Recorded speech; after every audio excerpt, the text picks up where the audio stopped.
নমস্কার বন্ধুরা, আমি শ্বেতা আর এই হচ্ছে আমার চ্যানেল মিডিস টেবিল। আমার চ্যানেল নতুন একটি ব্লগে আপনাদের অনেক অনেক ওয়েলকাম। আপনারা সবাই কেমন আছেন? আশা করি আপনারা সবাই ভালো আছেন, আমরাও ভালো আছি। এখন 4:30 মতন বাজছে।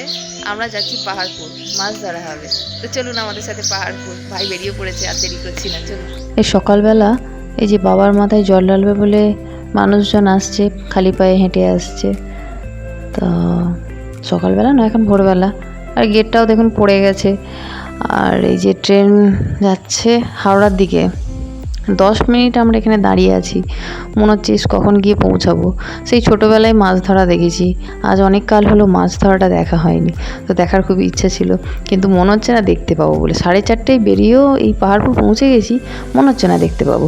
কারণ এই গরমের জন্য অনেক ভোর ভোর মাছ ধরে নেয় জেলেরা, তাতে মাছ মরে না।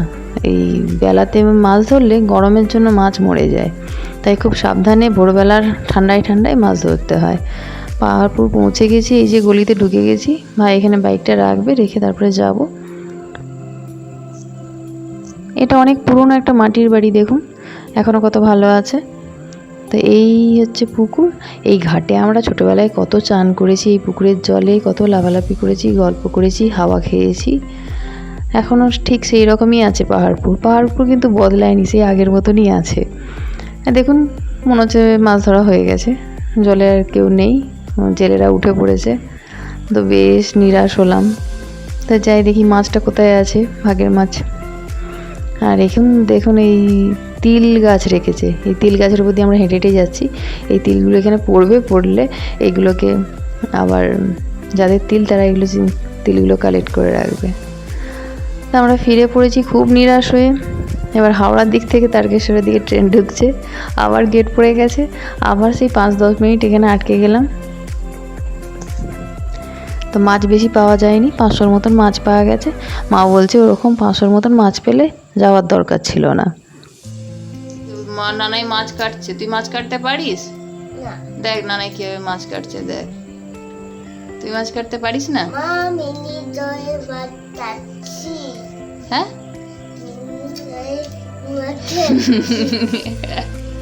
মিনির জন্য মাছ কাটছিস? আচ্ছা। এবার আমরা যাচ্ছি, আমরা একটু কলকাতার দিকে যাব। কলকাতা বলতে বড় বাজার যাব। তা আমরা এখন তারকেশ্বর স্টেশনে বসে আছি। তা আমি এখানে ভিডিও বানাচ্ছিলাম, মা ভাবছে কী রে বাবা, এই একা একা বকছে কেন। পরে মা আমাকে এই কথাটা বললো যে তুই একা একা কী বকছিলি, আমিও ভাবছি কেন বকছিস। তারপরে দেখছি যে তুই মোবাইলটা চালিয়ে কিছু একটা করছিলি, তারপর বুঝতে পারলাম তুই ব্লগ বানাচ্ছিস। তারপর আমি এই ভিডিওটা করার পরে না আশেপাশে দেখি অনেকেই আমার দিকে তাকিয়েছিল। আমি এইভাবে কোনো ভিডিও বানাইনি। তারপর বললাম হ্যাঁ, ওইভাবে বকছিলাম বলে ভাবছি কী করছে না কী করছে, কেন কথা বলছে, পাগল টাগল হয়ে গেছে নাকি। তো যাই হোক, ট্রেন আসতে এখনও 5-10 মিনিট বাকি আছে।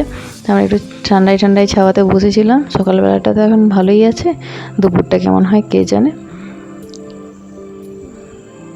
তা আমরা ট্রেনে করে যেতে যেতে অনেকটা দূরে এগিয়ে গেছি।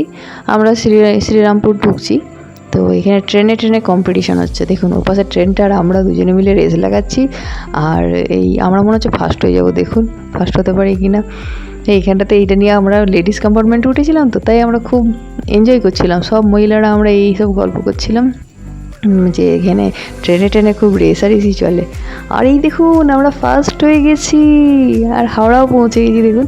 আর ওপাশে ওই ধূসর রঙের যে জায়গাটা দেখতে পাচ্ছেন, শেড করা জায়গাটা, ওখানে ওখানে বন্দে ভারতের মেরামত হয়।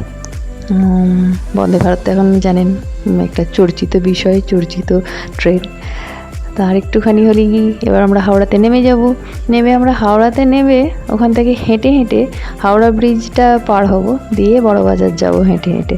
কোনো গাড়িতে উঠবো না, বাসেতে উঠবো না, কারণ ওখান থেকে হেঁটে যেতে হেব্বি লাগে। তা আমরা এই যে হাওড়া স্টেশন থেকে বেরিয়ে গেছি, গিয়ে মা আর আমি হেঁটে হেঁটে যাচ্ছি। বেশ চড়া রোদ, আমরা ছাতা নিইনি, ছাতা এই জন্যই নিইনি যে মা বললো আমি ওড়না মাথায় ঢাকা দিয়ে নেবো, আর আমি বললাম না আমি রুমাল মাথায় ঢাকা দিয়ে নেবো। আর এই দেখুন সামনে আমাদের হাওড়া ব্রিজ, যার নাম রবীন্দ্র সেতু। ইংরেজ আমলে তৈরি হয়েছিল, আপনারা জানেন। এই ব্রিজের উপর দিয়ে এর আগে আমরা চিড়িয়াখানা দেখতে গিয়েছিলাম, এই ব্রিজের উপর দিয়ে বাসে করে যাচ্ছিলাম। পিকুর সাথে আমি এই ব্রিজের উপর দিয়ে অনেকবার হেঁটে এসেছি। আর এই ব্রিজের উপর দিয়ে গেলে না বেশ সুন্দর ঠান্ডা হাওয়া দেয়, তো খুব ভালো লাগে। এটা দেখুন কত মানুষ যাচ্ছে। আর এই হচ্ছে আমাদের মা গঙ্গা, আমাদের গঙ্গা নদী। তো আমরা বড়বাজার এসে গেছি। এখন মনে হচ্ছে চারিদিক ঘুরে ঘাড়ে দেখবো, এখন একটু ওয়েদারটা নর্মাল আছে। তা আমাদের কেনাকাটা হয়ে গেছে, সব কিছু হয়ে গেছে।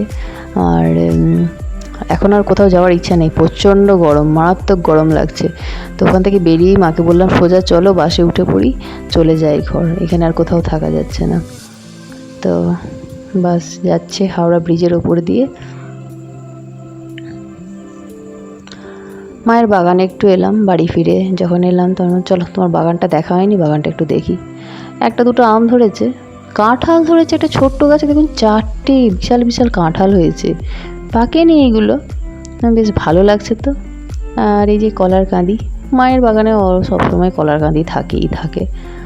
আর আরেকজনকে দেখুন, এই হচ্ছে আমড়া পাড়ছে, খেতে তো পারবে না, ও ফল পাড়তে ভীষণ ভালো লাগে সেই জন্য ফল পেড়ে যাচ্ছে। আর দেখুন জামরুল হয়েছে, এক গাছ জামরুল, আমি তো দেখে অবাক, মানে প্রথমে তো এইটুকু দেখতে পেলাম, তারপরে দাঁড়ান আপনাদেরকে দেখাচ্ছি। ওই পাশটায় আরও বেশ গাছ একদম ভরে ভরে জামরুল হয়েছে, আর খেতেও খুব ভালো। আর গাছ থেকে টাটকা জামরুল খেতে আরও বেশি ভালো লাগছে, পেরে পেরে খাচ্ছি। আর দেখতে পাচ্ছেন কত ঝুলছে, না একটু ভালো করে দেখাই ও পাশটায় গিয়ে। এই দেখুন দেখুন দেখুন গাছে কী ঝুলছে ফল। ও তো চলুন আজকের ব্লগটা এখান পর্যন্তই, আবার আপনাদের সাথে দেখা হবে নেক্সট একটা ব্লগে। ততক্ষণ পর্যন্ত টাটা বাই বাই, সবাই ভালো থাকবেন।